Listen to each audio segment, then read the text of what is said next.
नमस्कार दोस्तों, स्वागत है आपका आपके अपनी YouTube channel job with PD में। दोस्तों, आज इस क्लास के माध्यम से हम अपने फर्स्ट चैप्टर की एक्सरसाइज 1.1 करेंगे। पिछली क्लास में हमने चैप्टर फर्स्ट का इंट्रोडक्शन पार्ट कर लिया है। अगर आपने वो क्लास नहीं देखी तो लिंक आपको नीचे डिस्क्रिप्शन और एक कमेंट बॉक्स में मिल जाएगा, तो आप वहाँ से इंट्रोडक्शन पार्ट भी एक बार जरूर देख लेना। अगर आज की क्लास आपको पसंद आए तो लाइक और शेयर कर देना। अगर आप चैनल पे पहली बार पधारे हैं तो चैनल को सब्सक्राइब भी कर लेना।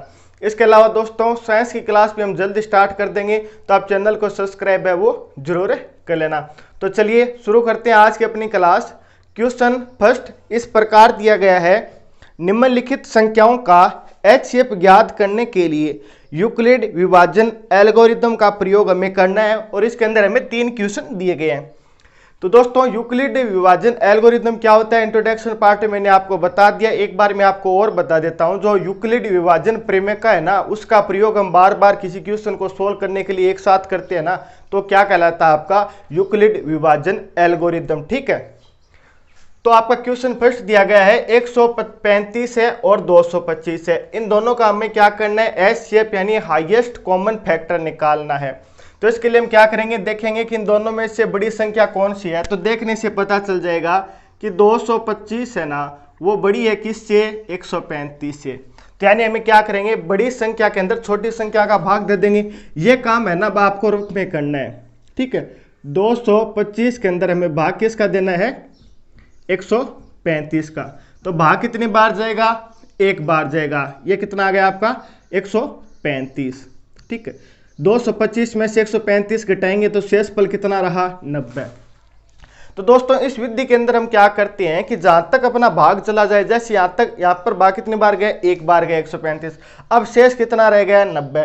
यानी आगे भाग नहीं जा रहा है। आगे भाग नहीं जाएगा ना, तो ये भाजक है ना, इस साइड ले आएंगे। यानी अब हम क्या करेंगे, इस भाजक के अंदर भाग देंगे। तो 90 का भाग है 135 में देंगे, ये भी कितनी बार जाएगा, एक बार। अब शेष यहाँ पे कितना है, 45। आगे भाग नहीं जाएगा तो क्या करेंगे, ये भाजक था ना, वो इस साइड ले आएंगे। ठीक है, यानी अब इस भाजक के अंदर भाग देंगे। इस बार भाग है वो कितनी बार जाएगा, पूरा पूरा 2 बार जाएगा। ये लीजिए आपका 90, और 90 में से 90 घटाएंगे तो कितना आ गया, शेषफल 0। तो हमें क्या करना है, शेषफल 0 ही निकालना है। ठीक है, जहां पे भी शेषफल 0 आता है ना, तो वो भाजक होता है ना उस टाइम का, वही अपना क्या हो जाता है, HCF हो जाता है। यानी कि अब हमें पता चल गया है कि 135 और 225 का जो HCF होगा ना, वो कितना होगा, 45 होगा। ये तो दोस्तों हमने अपने ट्रिक से कर लिया। अब इसको हमें क्या करना है, यूक्लिड विभाजन प्रमेय के रूप में हमें लिख के बताना है। तो हम किस प्रकार लिखेंगे, तो हमने पता चल गया कि 225 बड़ा है 135 से, तो यानी हम 225 के अंदर 135 का भाग देंगे। आगे हम क्या करेंगे, यूक्लिड विभाजन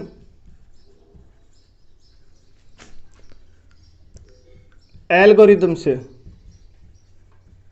यूक्लिड विभाजन एल्गोरिथम से। तो यूक्लिड विभाजन एल्गोरिथम के अंदर हम क्या करते हैं, यूक्लिड विभाजन प्रमेय का उपयोग करते हैं, जो कि क्या होता है, A बराबर BQ प्लस R, जहां पे R क्या होता है, 0 से बड़ा या 0 के बराबर, और B से क्या होता है आपका छोटा होता है। ठीक है, तो यहाँ पे दोस्तों सबसे पहले जो आपका भाज्य था वो क्या था, 225। तो यानी A बराबर क्या था यहाँ पे, 225, वो हमने यहाँ पे लिख लिया। ठीक है, फिर हमने भाग किसका दिया है, 135 का।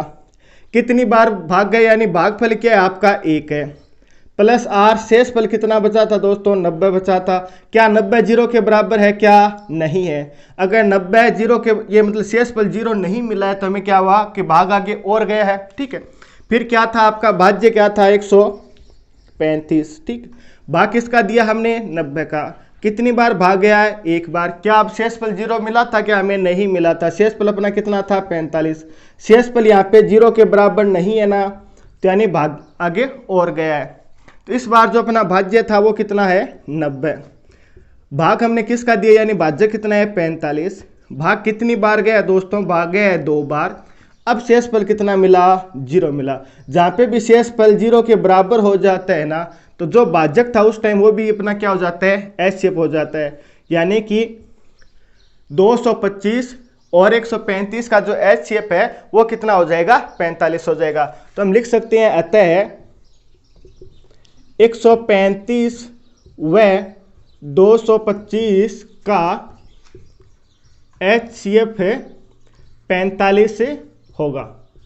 ये क्या हो जाएगा दोस्तों, अपना फाइनल आंसर हो जाएगा। ठीक है, किस प्रकार किया मैंने आपको डिटेल में बता दिया। आगे ये 2 क्वेश्चन और है, इनको हम सोल्व कर लेते हैं ताकि आपको और ये ज़्यादा अच्छी तरह से समझ में आ जाए। ठीक है, इन दोनों में से सबसे पहले में देखना है कि बड़ी और छोटी संख्या कौन सी है। तो देखने से पता चल रहा है कि 38,220 है ना, वो क्या है, 196 से बड़ी है, यानी कि इसके अंदर हमें इसका भाग देना है। ठीक है, फिर हम क्या करेंगे, यूक्लिड विभाजन एल्गोरिथम का प्रयोग करेंगे। इसके अंदर हम क्या करते हैं, यूक्लिड विभाजन प्रीमेका का उपयोग करते हैं, जहाँ पे r क्या होता है, 0 से बड़ा या 0 के बराबर होता है और b से छोटा होता है। अब हम क्या करेंगे, इसका रफ के अंदर एक बार भाग देख के चेक कर लेंगे। हमें क्या करना है, 38,220 में भाग देना है 196 का। सबसे पहले ये दोस्तों 200 के लमसम है। ठीक है, यानी इसको 2 से गुणा करेंगे तो 400 हो जाएगा, तो यानी संख्या बड़ी हो जाएगी, तो एक ही बार भाग जाएगा। भाग देना तो आपको आता है, एक बार भाग गया, इसमें से इसको घटा लेते हैं, 12 6 17 में से 9 गया 8 और 2 में से 1 गया, यानी कि यहाँ पे कितना बच गया, 186। अब इससे भाग नहीं जा रहा है तो यानी आगे और संख्या, तो हमें और संख्या उतार लेनी है। ये हमने 2 और उतार दिया। ये दोस्तों 200 के करीब है, ये 1800 है। अगर हम 200 को 9 से गुणा करते हैं ना, तब कितना आता है, 1800 आता है, यानी कि 9 बार भाग और जाएगा। इसको अब 9 से मल्टीप्लाई कर दीजिए, 9 का गुणा 6 से 54, ठीक है, 5 आ गया। 9 का गुणा 9 से 81, 5 86 का यहाँ पे 6 हो जाएगा। आगे कितना आ गया, 8 है। 9 का गुणा 1 से यानी 9 और 8 है 17, तो ये कितना आ जाएगा दोस्तों, 1764 यहाँ पे अपना आंसर आ गया। इसमें से घटाएंगे तो यानी एक इधर से कैरी हो गया, तो 12 में से 8 4 गया तो ये कितना बच जाएगा, 8 है। 5 में से 6 गया तो ये कितना बच गया, यहाँ पे 9, और ये यहाँ पे एक ही साइड आ गया था, यानी यहाँ पे भी 7, 7 में से 7 घटेगा तो 0 0। ठीक है, यानी यहाँ पे कितना बच गया, 98। आगे एक संख्या और है, वो कितनी है, 0 है, तो यानी हमें वो उतार ले। ठीक है, यानी कि 196 है। अब हमें इसमें 980 में इसका भाग देना है। भाग देना तो दोस्तों आपको आता होगा, क्योंकि आप पिछली क्लासों से सीखते हुए आ रहे हैं। तो इसके अंदर हम भाग देंगे तो ये भाग कितनी बार जाएगा, पूरा 5 बार जाएगा। तो यानी इसको जो 5 से गुणा करेंगे तो कितना आ जाएगा, 980 आ जाएगा। यहाँ पे अपना शेषफल क्या मिल गया, 0। जहाँ पे भी शेषफल 0 मिल जाता है, जिस टाइम जो भाजक होता है वही अपना क्या होता है, HCF होता है। यानी कि इन दोनों का HCF कितना हो गया, 196 हो गया। ठीक है, ये बात आपको समझ में आ गई। क्या करना है आपको, 38,220 है, इसके अंदर 196 का भाग देना है। ये भाग पूरा 195 बार चला गया, तो यानी जिसका भाग दिया था वो अपना क्या हो जाएगा, HCF हो जाएगा। ठीक है, तब इसको हम किस प्रकार लिखेंगे, सबसे पहले क्वेश्चन लिख दिया, फिर आपको ये लिखना है कि भाई कि इन दोनों में से बड़ी संख्या कौन सी है, ये है। फिर हम क्या करते हैं, यूक्लिड विभाजन एल्गोरिथम का प्रयोग करते हैं। एल्गोरिथम के अंदर हम क्या करते हैं, यूक्लिड विभाजन प्रीमेका है, उसी को काम में लेते हैं। तो यहाँ पे अपना ए क्या था, ए यानी भाज्य क्या है, 38,220। ये दोस्तों मैंने आपको इंट्रोडक्शन पार्ट में बताया था कि भाज्य क्या होता है, भाजक क्या होता है, इसको हम किस प्रकार लिखते हैं, क्यों लिखते हैं, मैंने आपको वो सब कुछ इंट्रोडक्शन पार्ट में बता रखा है। ठीक है, तो 38,000 यहाँ पे अपना भाजक क्या था, 196। भागफल दोस्तों में कितना मिला था, यानी भाग कितनी बार गया था, 195 बार। और शेषफल अपना क्या मिला था, यहाँ पे 0। जहाँ पे भी शेषफल 0 आ जाता है ना, उस टाइम का भाज्य अपना क्या होता है, HCF होता है। तो यानी यहाँ पे HCF कितना है आपका, 196। तो अब आंसर के रूप में आपको नीचे क्या लिखना है, अतः 196 व 38,220 का HCF 196 होगा। ये क्या हो जाएगा, आपका आंसर हो जाएगा। इस प्रकार आपको इस क्वेश्चन को करना है। होपफुली ये क्वेश्चन आपको समझ में आ गया होगा। इसी प्रकार हम चलते हैं अपने क्वेश्चन नंबर 3 की तरफ। क्वेश्चन नंबर 3 में हमें जो संख्याएं दे रखी है वो है 867 और 255। इन दोनों में से बड़ी कौन सी है, 867 है वो बड़ी संख्या, किससे, 255 से। तो हम क्या करेंगे, 867 के अंदर आपको 255 का भाग देना है। ठीक है, ये भाग कितनी बार जाएगा, ये भाग जाएगा 3 बार। अगर इसको हम 4 से गुणा कर दें तो ये 800 से ज़्यादा हो जाएगा, क्योंकि यहाँ पे 50 है, तो यानी 250 को अगर हम 4 से गुणा करें तब भी 1000 होता है, तो यानी 4 से गुणा करने पे तो ज़्यादा हो जाएगा, तो हम 3 से गुणा करते हैं। जैसे इसको 3 से गुणा करेंगे तो ये कितना 15, एक कैरी हुआ 15 और 1 16, फिर एक कैरी हुआ और ये 10, ये 3 है सॉरी, ठीक है, ये 6 और ये कितना हो जाएगा 7, यानी 765 आ गया इसको 3 से गुणा करने पे। इसमें से घटा लेंगे, ये बचेगा 2, ये बचेगा 0, ये बचेगा 1, यानी 102 बचा है। फिर हम क्या करें, आगे भाग नहीं जा रहा है तो यानी इस भाज्य के अंदर भाग देंगे, तो 255 के अंदर 102 का भाग देंगे। अब भाग कितनी बार जाएगा 2 बार, तो ये कितना हो जाएगा 204। यहाँ पे शेष कितना बचा 51। आगे भाग नहीं जा रहा है तो यानी इसके अंदर हम भाग दे देंगे, जो भाज्यक है ना उसी के अंदर भाग देते हुए चलना आपका। यहाँ पे भाज्य कितना है 102, तो हमने क्या किया, यहाँ पे शेष फल का भाग ही से भाज्यक के अंदर दे दिया। इस बार भाग है वो पूरा पूरा जाएगा, कितनी बार है 2 बार। शेष फल क्या मिला 0। जहाँ पे भी अपना शेष फल 0 हो जाता है उस टाइम का भाज्यक आपका क्या होता है HCF होता है, ठीक है। अब इसको क्या करेंगे, हम लैंग्वेज के रूप में लिख लेते हैं ताकि आपको किस प्रकार पूरा करके बताना है। अब हम लिखेंगे यूक्लिड विभाजन, यूक्लिड विभाजन एल्गोरिथम से, यूक्लिड विभाजन एल्गोरिथम। यूक्लिड विभाजन एल्गोरिथम में हम क्या करते हैं, यूक्लिड विभाजन परिमेय का उपयोग करते हैं, जो कि क्या होती है a बराबर BQ प्लस R, जहाँ पे R है ना दोस्तों वो आपका 0 से बड़ा या 0 के बराबर होता है और B से क्या होता है छोटा होता है। A क्या है आपका, A क्या आपका यहाँ पे भाज्य है, तो भाज्य यहाँ पे कितना है 867 है। भाग आपने किसका दिया था 255 का दिया था, कितनी बार गया था 3 बार। शेष कितना बचा यहाँ पे 102 बचा है। क्या R है वो 0 के बराबर है क्या, नहीं है, 0 के बराबर नहीं है, तो यानी आगे भाग और गया है। इस बार आपका भाज्य है वो कितना था 255 है, तो इस बार जो भाज्य था वो कितना था आपका 255।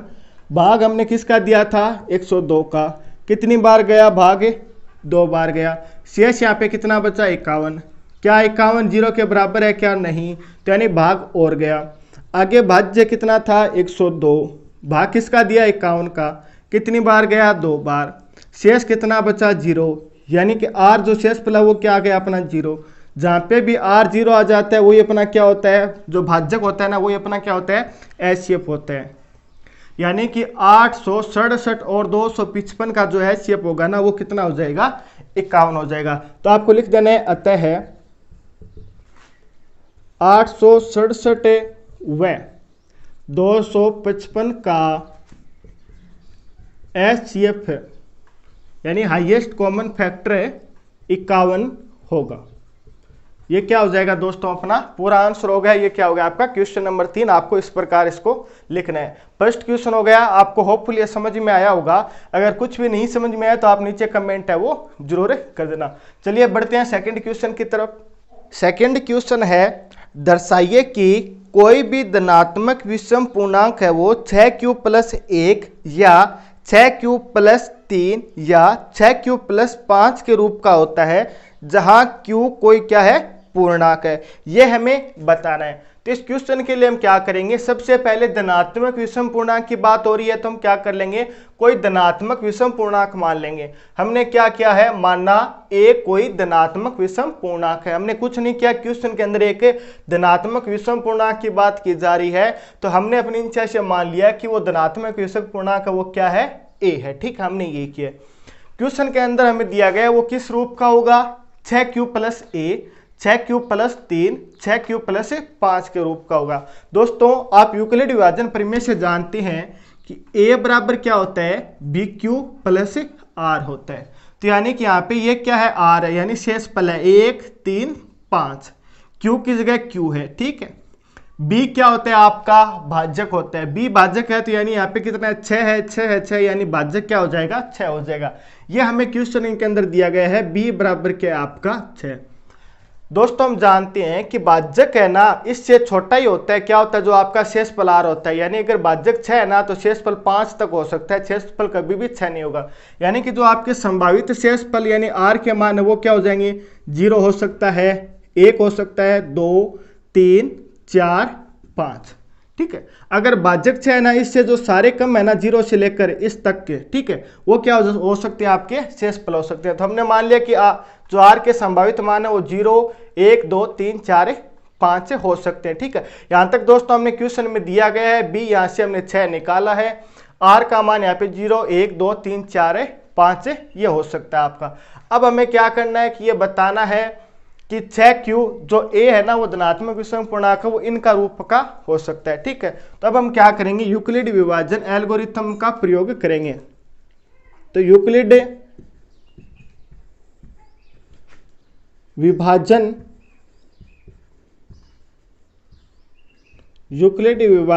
प्रमेय से, यूक्लिड विभाजन प्रमेय का दोस्तों आपकी क्या होती है, a बराबर bq प्लस r, जहां पे r क्या होता है 0 से बड़ा या 0 के बराबर और b से आपका क्या होता है r छोटा होता है। ठीक है, तो यहाँ पे हम क्या करेंगे, r के मान कितने हो सकते हैं, 0 भी हो सकता है, 1 भी हो सकता है, 2, 3, 4, 5 तक हो सकते हैं। यानी कि अलग r के मान यहाँ पे हमें लिखना है। तो सबसे पहले हम मान लेंगे केस फर्स्ट। केस फर्स्ट क्या हो सकता है, जब r का मान, जब r बराबर 0 हो तो a की जगह a हो जाएगा, b अपना यहाँ पे कितना है 6, q की जगह q, r बराबर क्या होगा यहाँ पे 0 हो जाएगा। तो यानी a बराबर क्या हो गया 6q। सेकंड केस हम क्या ले लेंगे, केस सेकंड, जब r बराबर 1 हो तो यानी क्या हो जाएगा a बराबर 6q प्लस 1। ठीक है, इसी प्रकार हम क्या करेंगे, केस नंबर 3, आपको ये सारे r के मान है ना वो बारी बारी से लेना है। जब r का मान क्या हो 2 हो, r का मान 2 होगा तो a बराबर 6q प्लस r की जगह 2 हो जाएगा। इसी प्रकार हम आगे चलते जाएंगे। अब हम क्या करेंगे, केस नंबर, यहाँ पे हमने 3 ले लिया तो ये केस नंबर आपका 4 हो जाएगा। जब r का मान क्या होगा आपका 3, जैसे r का मान 3 होगा तो a बराबर 6q प्लस 3 हो जाएगा।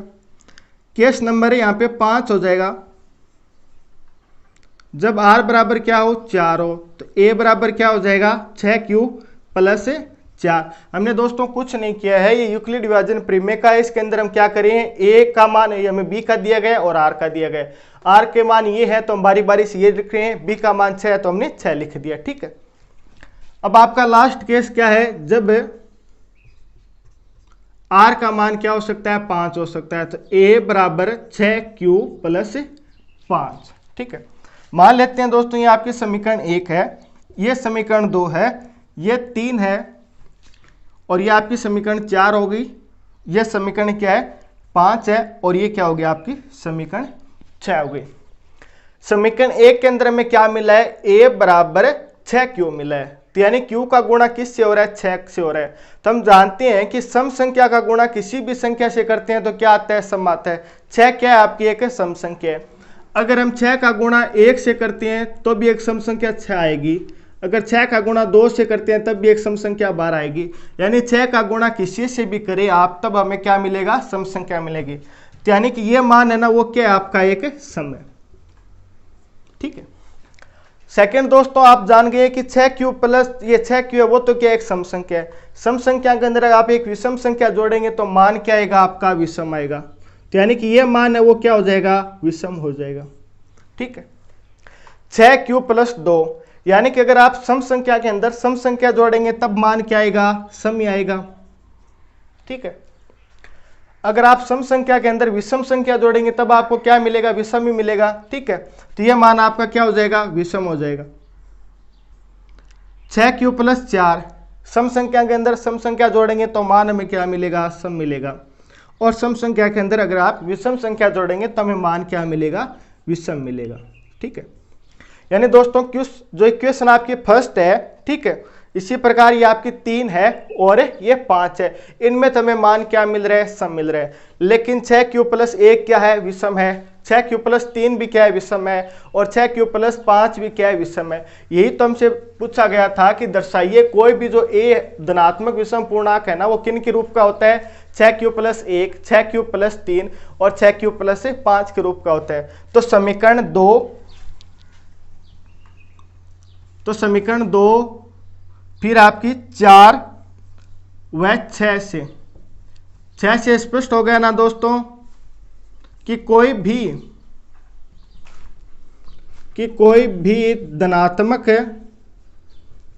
धनात्मक विषम पूर्णांक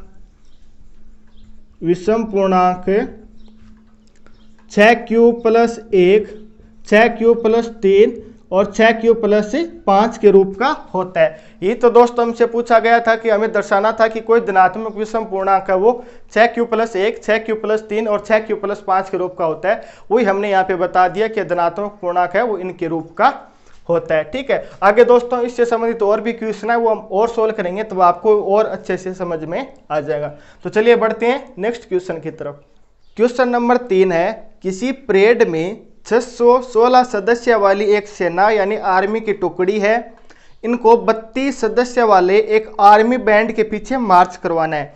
यानी कि एक 32 सदस्यों का आर्मी का बैंड है, उसके पीछे हमें है वो 616 सदस्य वाली जो आर्मी है उनको चलाना है। तो दोनों समूह को समान संख्या वाले स्तंभों में मार्च करवाना है। तो उन स्तंभों की अधिकतम संख्या क्या है जिनमें वे मार्च कर सकते हैं। अधिकतम संख्या की बात की जा रही है तो दोस्तों कभी भी अधिकतम संख्या का इस प्रकार जिक्र हो, दो संख्या देखे तो आपको तुरंत समझ जाना है कि यहाँ पे क्या करना है, HCF निकालना है। HCF यानी आपको हाईएस्ट कॉमन फैक्टर महत्तम समापत्य का मान यहाँ पे निकालना होता है। तब हमें क्या करना है, 616 और 32 का हमें क्या करना है, HCF निकालना है। तो इन दोनों में से बड़ी संख्या कौन सी है, 616 बड़ी संख्या किससे, 32 से। इनका HCF निकालने के लिए हम क्या करेंगे, 616 के अंदर 32 का भाग देंगे। बड़ी संख्या के अंदर छोटी संख्या का भाग देना है तो 32 का भाग कितनी बार जाएगा, एक बार जाएगा 61 में। फिर यहाँ पे शेष कितना बच गया, 9 और 2। ठीक है, ये संख्या छोटी है यानी आगे वाली संख्या उतार लेंगे तो कितना हो गया, 296 हो गया। 296 में दोस्तों इसमें भाग यहाँ पे कितनी बार जाएगा, 9 बार। यानी अगर 32 को 9 से गुणा करें तो ये 18 कैरी हो गया, 1 27 1 28 यानी 288 मिलेगा। 296 से 288 को घटाएंगे तो कितना आ गया, 8। आगे कोई संख्या नहीं है तो यानी हम आगे इसके कुछ नहीं लिख सकते और 32 का भाग भी यहाँ पे नहीं जा रहा है तो हम क्या करेंगे, अब इसका भाग 32 के अंदर दे देंगे। अब 32 के अंदर 8 का भाग कितनी बार जाएगा, 4 बार चला जाएगा। तो यानी शेषफल कितना मिल गया हमें, 0।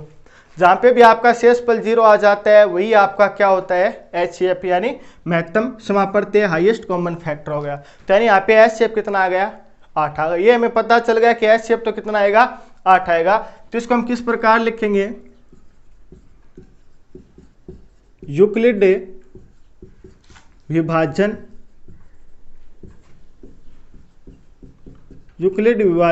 एल्गोरिथम से।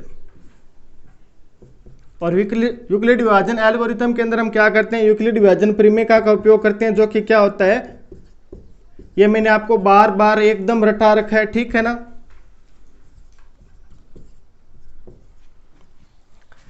सबसे पहले हम यहाँ पे देखना ए यानी भाज्य क्या था अपना, 616 था। ठीक है, भाग किस का दिया हमने, 32 का। कितनी बार गया, 19 बार। शेष कितना मिला था हमें, 8। ठीक है, फिर हमने क्या किया है, शेषफल 0 के बराबर है, नहीं है, शेषफल 0 के बराबर नहीं है, यानी भाग और गए आगे। फिर भाज्य क्या था, 32। भाग किसका दिया, 8 का। कितनी बार गया, 4 बार। शेष क्या मिल गया, 0। जहाँ पे भी हमें शेषफल 0 मिले उस टाइम का जो भाजक होता है ना वही अपना क्या होता है, HCF होता है। तो यानी यहाँ पे HCF क्या हो गया, 8 हो गया। तो हमें क्या करना था, 616 और 32 का HCF निकालना था, जो कि कितना आ गया, 8 आ गया। इसका मतलब हम कह सकते हैं कि जो हमें 32 से जो सदस्यों की आर्मी का जो बैंड है उसके पीछे 616 सदस्य है, इनको हमें चलाना है। तो उनकी जो स्तंभों की संख्या है वो कितनी हो सकती है, अधिकतम संख्या 8 हो सकती है, जो कि हमसे पूछा गया था। हमसे ये पूछा गया था कि स्तंभों की अधिकतम संख्या कितनी होगी, तो वो कितना हो जाएगा, 8। तो अपना आंसर क्या हो जाएगा, 8। ये आपका क्वेश्चन नंबर 3 हो गया। क्वेश्चन नंबर 4 है, यूक्लिड विभाजन परिमेय का प्रयोग करके दर्शाइए कि कोई भी धनात्मक पूर्णांक है उसका वर्ग किसी पूर्णांक m के लिए 3m या 3m प्लस 1 का रूप का होता है। यहाँ पे हमें संकेत दिया गया है कि मान लीजिए कोई भी x है वो धनात्मक पूर्णांक, आप कुछ भी मान सकते हैं यहाँ पे, तब 3q प्लस 1 या 3q प्लस 2 के रूप में लिखा जा सकता है।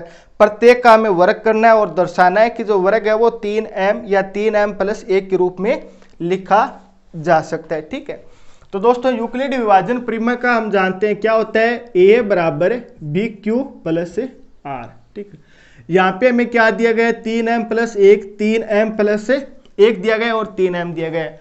तो यानी b की जगह हमें कितना दिया गया है, 3 दिया गया है, यहाँ पे भी 3 दिया गया है, यहाँ पे r शून्य है, यहाँ पे r क्या है आपका 1 दिया गया। इनके रूप में हमें दर्शाना है कि ये इसी के रूप का होगा। तो सबसे पहले यहाँ से हम b का मान निकालेंगे। तो b का मान हमें कितना दिया गया है, 3 दिया गया। अगर b का मान 3 है तो हम जानते हैं कि r के जो संभावित मान होंगे यानी इससे कम होंगे, तो यानी कि 0 हो सकता है, 1 हो सकता है और 2 हो सकता है। अब आगे हमें क्या करना है, यूक्लिड विभाजन परिमेय का उपयोग करना है। यूक्लिड विभाजन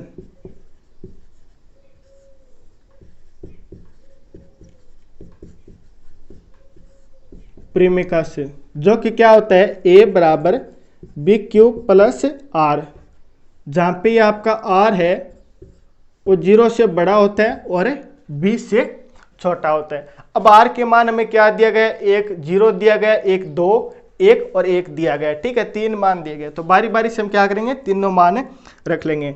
तो केस फर्स्ट आपका क्या हो जाएगा,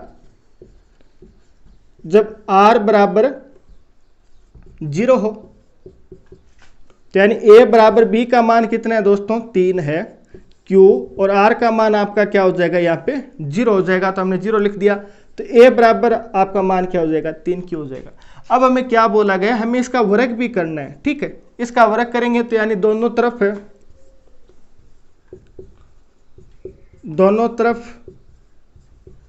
वर्ग करने पे, तो a का वर्ग तो 1 हो जाएगा, a स्क्वायर हो जाएगा, और 3 का 9 और q का q स्क्वायर हो जाएगा। तो 9q स्क्वायर को हम क्या लिख सकते हैं, 3 गुणा 3q स्क्वायर भी लिख सकते हैं ना।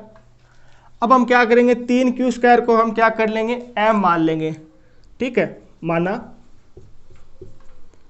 3q स्क्वायर बराबर क्या है, m है। इसकी जगह m हो जाएगा, तो यानी a स्क्वायर बराबर क्या हो जाएगा, 3 गुणा m। ठीक है, ये तो आपकी क्या हो जाएगी, इक्वेशन फर्स्ट हो जाएगी। इसी प्रकार आपको क्या करना है, आगे निकालना है। किस प्रकार, केस सेकंड, जब आपका r का मान हमें कितना दिया जाए, 1 दिया हो। ठीक है, तो यूक्लिड विभाजन परिमेय का उपयोग करेंगे। a बराबर है b की जगह आपका कितना है, 3, q, r का मान 1 है। ठीक है, अब हमें क्या करना है, दोनों तरफ वर्ग करना है। दोनों तरफ वर्ग करेंगे तो ये क्या हो जाएगा, 1, ये क्या हो जाएगा, 3q प्लस 1 स्क्वायर। अब हम जानते हैं कि a प्लस जो b है उसकी होल स्क्वायर होती है, उसको क्या लिख सकते हैं, a square plus b square plus 2ab। ठीक, ये फॉर्मूला आपने पढ़ रखा है, बेसिक सा फॉर्मूला है। तो ये क्या हो जाएगा, a स्क्वायर। ठीक है, यहाँ पे a की जगह कितना है, 3q, यानी 3q की स्क्वायर 9q स्क्वायर हो जाएगा। ठीक, प्लस b स्क्वायर यानी 1 की स्क्वायर 1 हो जाएगा। 2 का गुणा करना है किससे, 3q प्लस 1, तो यानी ये क्या हो जाएगा, 9q square, 6q plus 1। q के जो मान है दोस्तों मैंने एक साइड लिख लिया। इन दोनों में से हम क्या कॉमन ले सकते हैं, 3, तो ये क्या हो जाएगा, 3q स्क्वायर प्लस यहाँ पे 2q, ये क्या हो जाएगा, प्लस 1। यहाँ पे अब क्या करेंगे, माना इस पूरी वैल्यू को हम m मान लेंगे, यानी 3q प्लस 2q बराबर क्या है आपका, m है। तो यानी कि ये क्या हो जाएगा, a स्क्वायर बराबर 3m प्लस a हो जाएगा। ये आपकी क्या होगी, इक्वेशन सेकंड हो गई। इसी प्रकार जो आपका केस नंबर 3 बनेगा, अब हमें r का मान कितना लेना है, 2 लेना है। तो a बराबर, ये b की जगह 3 था, प्लस 2, दोनों तरफ हम वर्ग करेंगे, तो यानी 1 की स्क्वायर 3q प्लस 2 की स्क्वायर। ठीक है, तो दोस्तों ये मान है, मैं आगे लिख रहा हूँ क्योंकि स्पेस नहीं है नीचे, आपको दिखाई नहीं देगा। तो इसकी स्क्वायर करेंगे तो ये 9 की स्क्वायर प्लस 4 प्लस 2 गुणा 3q गुणा 2, यानी 1 2 तो ये हो गया 3q, a का मान हो गया और ये 2 है वो क्या हो जाएगा b हो जाएगा।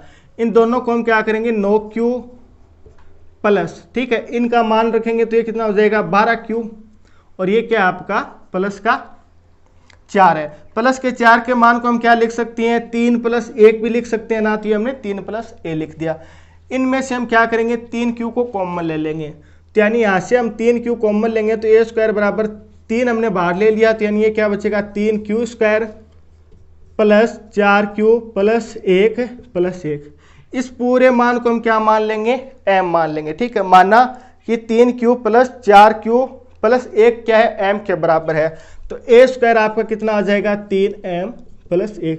यह आपकी क्या हो जाएगी इक्वेशन नंबर 3 हो जाएगी। यही तो दोस्तों हमसे बोला गया था, ये मान है ना ये अलग है, ठीक है। यही तो दोस्तों हमने बोला गया था कि कोई धनात्मक पूर्णांक a है तो इसे हम किस प्रकार लिख सकते हैं 3m प्लस 1 के रूप में लिख सकते हैं। तो आप देख लीजिए समीकरण 1 से हमें क्या मिला है 3m मिला है, समीकरण 2 से हमें क्या मिला है 3m प्लस 1 के रूप में, और समीकरण 3 से हमें क्या मिला है a स्क्वायर कितना मिला है 3m प्लस 1 के रूप में मिला है। तो ये हमसे बोला गया था। तो ये अपना क्वेश्चन नंबर 4 हो गया। अब हम बढ़ते हैं अपने नेक्स्ट क्वेश्चन की तरफ। क्वेश्चन नंबर 5 है यूक्लिड विभाजन परिमेका का प्रयोग करके दर्शाइए कि किसी धनात्मक पूर्णांक का घन है वो 9m प्लस 1 या 9m प्लस 8 के रूप का होता है। पिछले क्वेश्चन में तो दोस्तों हमने स्क्वायर यानी वर्ग किया था। इस क्वेश्चन के अंदर हमें क्या करना है क्यूब यानी घन करना है। हमें क्या दिया गया किस रूप का होना चाहिए 9m प्लस 1 9m प्लस 8 के रूप का होना चाहिए। पिछले क्वेश्चन में दोस्तों हमें यहाँ पे b का जो मान दिया गया था वही हमने ले लिया था। यहाँ पे अपने b का मान कितना दिया गया 9 दिया गया। इस क्वेश्चन के अंदर हम b का मान है वो 9 नहीं लेंगे, क्योंकि अगर b का मान हम 9 ले लेंगे तो 8 मान है वो बहुत ज्यादा हो जाएगा, ठीक है, क्यूब करने के लिए। तो ये 9 है वो किससे डिवाइड होता है 3 से डिवाइड होता है, तो हम b का मान कितना ले लेंगे 3 ले लेंगे, और ये 3 का गुणज भी हो गया, यानी हम b का मान कितना लेंगे यहाँ पे 3 लेंगे। अगर b का मान आप 3 ले रहे हैं तो r बराबर जो संभावित मान क्या हो जाएगा 1 2 0 1 और 2 हो जाएगा, ठीक है। अब हम क्या करेंगे यूक्लिड विभाजन परिमेका का उपयोग करेंगे।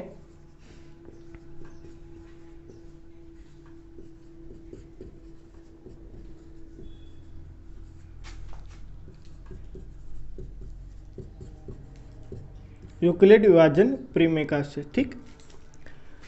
तो हमें क्या करना है यूक्लिड विभाजन परिमेका क्या होती है a बराबर बी क्यू प्लस से r, और जो r है वो 0 से बड़ा या बराबर b से छोटा होता है, ठीक है। तो केस फर्स्ट क्या है आपका r इक्वल टू जब 0 हो तो यानी a बराबर b की जगह 3 है q r 0, a बराबर क्या हो जाएगा 3q। अब इस में हमें क्या करना है इनका घन करना है, तो यानी दोनों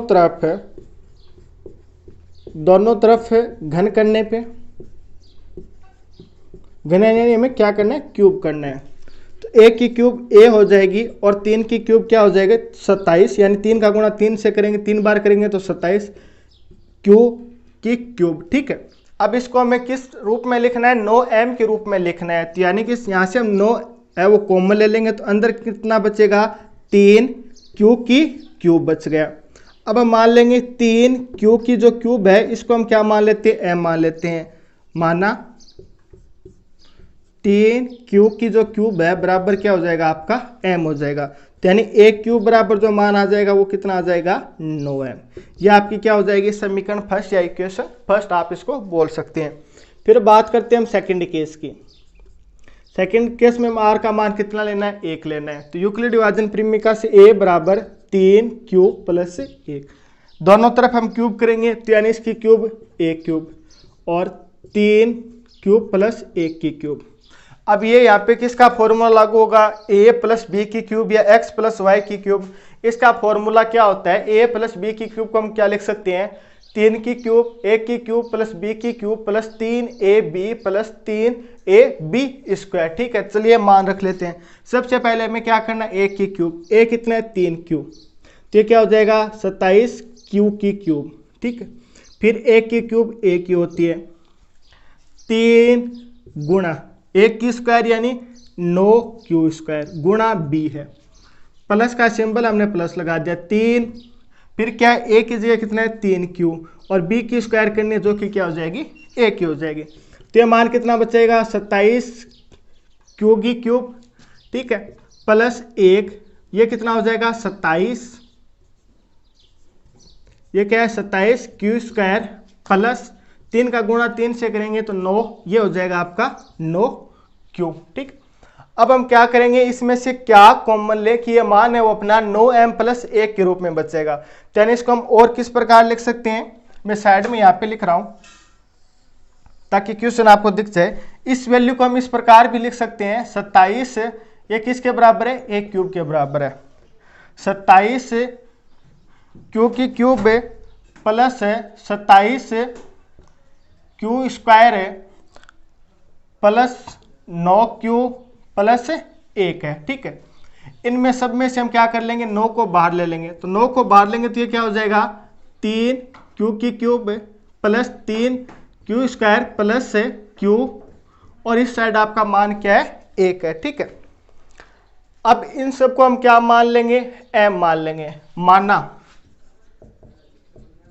हमने मान लिया 3q की क्यूब है प्लस 3q² प्लस q बराबर क्या है आपका m है। इसको m लिखेंगे तो 1 की क्यूब बराबर क्या हो जाएगा 9m प्लस 1, ये आपकी क्या हो गई इक्वेशन सेकंड हो गई। अब हम क्या करेंगे, केस नंबर 3 क्या है आपके पास है, जब r का मान क्या हो, r का मान 2 हो तो रख दीजिए r का मान 2, तो a बराबर 3q प्लस 2, दोनों तरफ अब हमें क्या करना है वर्ग करना है। जैसे हम क्यूब करना है वर्ग नहीं, तो 3q प्लस 2 की हमें क्या करनी है क्यूब करनी है। ठीक है, यही फॉर्मूला हम यहाँ पे यूज लेंगे। सबसे पहले हमें क्या करेंगे 1 की क्यूब करेंगे तो ये कितना हो जाएगा 27q की क्यूब प्लस b की क्यूब कितना हो गया 8 हो गया प्लस 3 गुणा a की स्क्वायर यानी 9q² गुणा b कितना है 2 प्लस 3 a की जगह कितना है 3q b² यानी 4। ठीक, तो ये आपका कितना हो जाएगा 27q की क्यूब प्लस ये q की जो वैल्यू हम एक साइड लिख देंगे, 3 का गुणा 6 से होगा, 3 का गुणा 2 से 6, 6 का गुणा 9 से तो ये 54 और आगे क्या q² प्लस 3 का गुणा 3 से 9, 9 का गुणा 4 से 36, ये क्या हो जाएगा 36q और यहाँ पे प्लस क्या था 8 था। अब हमें क्या करना है 9q प्लस 8 के रूप में इसमें लिखना है, तो यानी एक तो 8 रहना चाहिए, 8 तो ये हो गया। इस वैल्यू को हमें क्या बनाना है 9q बनाना है, तो हम यहाँ से क्या करेंगे 9 है वो कॉमन ले लेंगे, 9 कॉमन ले लिया तो ये बचेगा 3q की क्यूब प्लस इसमें से 9 गया ये बचेगा आपका 6q² प्लस 4q और ये क्या दिया गया प्लस में 8। अब हम क्या करेंगे इस पूरे वैल्यू को हम m मान लेंगे। माना 3q की cube plus 6q² plus 4q बराबर क्या है आपका m है, तो इसकी जगह m रखेंगे तो ये क्या हो जाएगा 9m प्लस 8 बराबर आपकी इक्वेशन हमने मान ली 3। तो अब दोस्तों समीकरण 1 दी गई है, समीकरण 2 दी गई है, समीकरण 3 दी गई है। इन तीनों मानों से स्पष्ट हो गया कि अगर a कोई धनात्मक पूर्णांक है, ठीक है, और इसका अगर हम क्यूब करते हैं तो ये अपना मान कितना मिलेगा 3m प्लस 1 9m और 9m प्लस 8 के रूप में हमें मान है वो प्राप्त होना है। ये हमें क्या करना था क्यूब करके बताना था। तो ये आपका क्वेश्चन नंबर 5 हो गया। इस प्रकार जो आपकी पूरी प्रश्नावली है ना 1.1 वो कंप्लीट हो गई। अगर किसी भी प्रकार का कोई भी डाउट है तो आप हमें नीचे कमेंट है वो जरूर कर देना। मैंने कोशिश की है कि आपको पूरा कंप्लीट अच्छे से समझा पाऊँ। ठीक है, अगर क्लास पसंद आई है तो लाइक और शेयर आप इसे जरूर कर देना। चैनल पे अगर आप पहली बार पधारे हैं तो चैनल को सब्सक्राइब भी कर लेना। फिर मुलाकात होगी इसी प्रकार एक और बेहतरीन क्लास के साथ। तब तक आप हंसते रहना, मुस्कुराते रहना, देखते रहना जोबित पीडी। जय हिंद, जय भारत।